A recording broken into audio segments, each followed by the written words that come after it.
يا قارئ القرآن داوي قلوبنا بتلاوة تزدان بالتجويد. اقرأ فأمتنا ترقع ثوبها بالوهم تخفض رأسها ليهودي.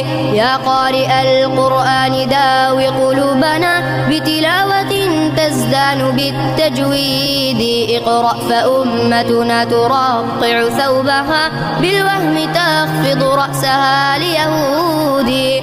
اقرأ لعل الله يوقظ غافلا من قومنا ويلين قلب عنيد. اقرأ ليرجع ظالم عن ظلمه ويقر بالإيمان كل جحود. اقرأ ليسكت مطرب مترنح قتل الحياء على رنين العود. ذبحوا مشاعرنا بكل قصيدة مسكونة بخيال كل بليد.